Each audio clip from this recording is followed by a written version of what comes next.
hit those marks. Nice.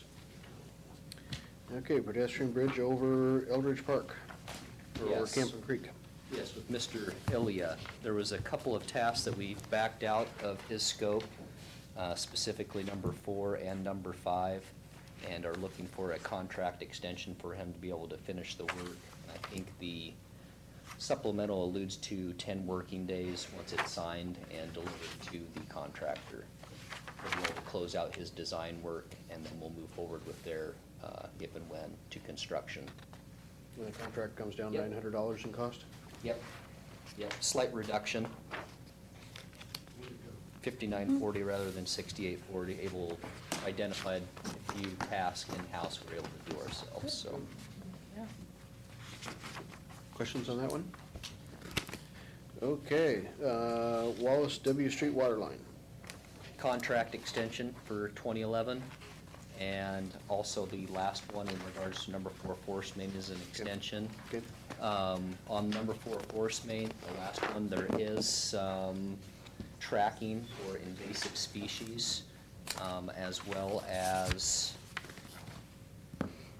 yes, installation of riparian buffer plantings. And this is on the heels of open excavating the Washougal River requirements there by Corps of Engineers to track that, report it, and see what the survival rates are, death rates are of those plantings.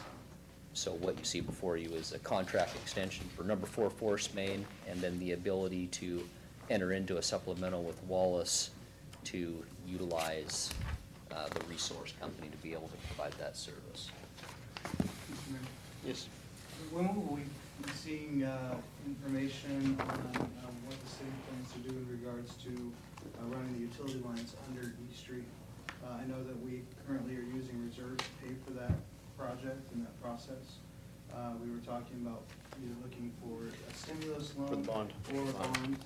When will we be seeing, if it's a bond, and when will we be seeing language on that?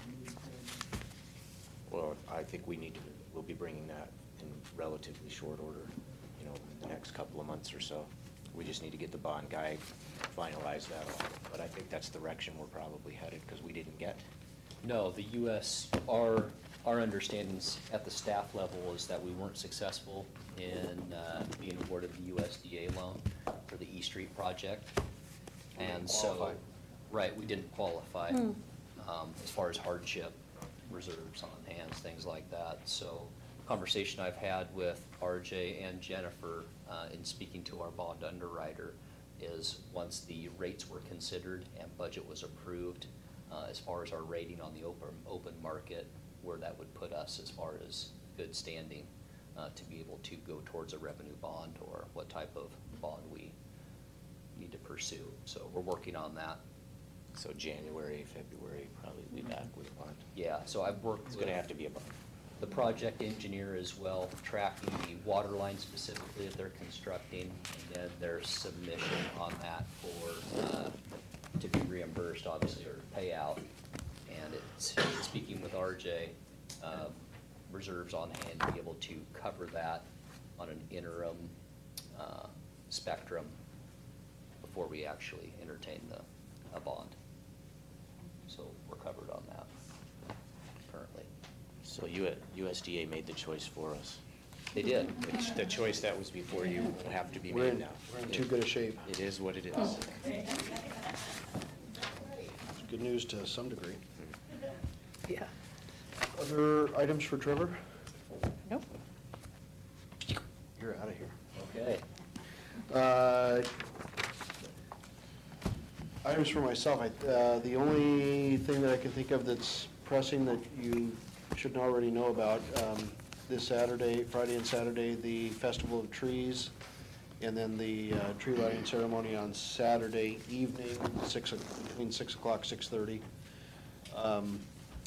I checked in with the Merchants Group today. It sounds like there will be at least 10 trees that are being decorated and being auctioned and all that kind of good stuff. So we were all having nightmares over the weekend that we may not have enough trees to make it worth it, but in fact, the schools and a few other folks have stepped up, and we'll have 10 trees that are in there going, a lot of baskets, a lot of different things in there. The Santa Claus that True Value Hardware has scheduled on Saturday through 5 o'clock is gonna stick around for another hour, hour and a half before he gets back in his sleigh, and gonna mingle with the crowd, do different things, and then help light the tree, so. Is he gonna go ride in the big red fire truck? Yes. So that is there. Friday evening, there's a preview downtown. You can also start bidding on trees then in baskets if you care to. I believe that's gonna run, I wanna say from, God, I should know this. It's either 3 or 4 in the afternoon until 7 o'clock-ish, so. And then back and going again pretty much all day on Saturday. David? I'm sure. Nothing specific. That's easy. Before we get to council items, Jeanette, do you want to do a little explanation on what you've got going with salary commission? And there's a meeting tomorrow evening? Yeah, they have a public hearing tomorrow night, where they'll take public testimony. They have discussed as a group their recommendation that they're putting forward and they'll present tomorrow night, and that is to reduce mayor's salary to $1,800 and then council to $450. So taking it back to the 2000 rates essentially, and they came to that conclusion based on looking at the comparables. Comparables, most are static, but they shift a little bit based on assessed valuation, which is one of the key criteria, but they look at 4 different scenarios, take a real analytical approach to it, and they came to the conclusion that given the comparables, given the budget situation, given the economic situation, that it was the right thing to do. But we'll see where they end up tomorrow after the public hearing. Now, the information from Don, though, in regards to whether they can do that prior to and have it take effect. Yeah, the ordinance, when it's an increase to salary, it becomes effective January 1st of the following year. When it's a decrease to salary, that can only take effect when it's a newly elected or an election where they're re-elected, right? Okay. And then December essentially will be the referendum period. We have to have a 30-day referendum period before it actually becomes complete. Would you, maybe in the next couple of weeks, get information out to council members on if they, even though that doesn't become effective until after their seats are up, there is a method, and I utilize it to give part of my salary back already, and I think there are at least 1 or 2 council members that do as well.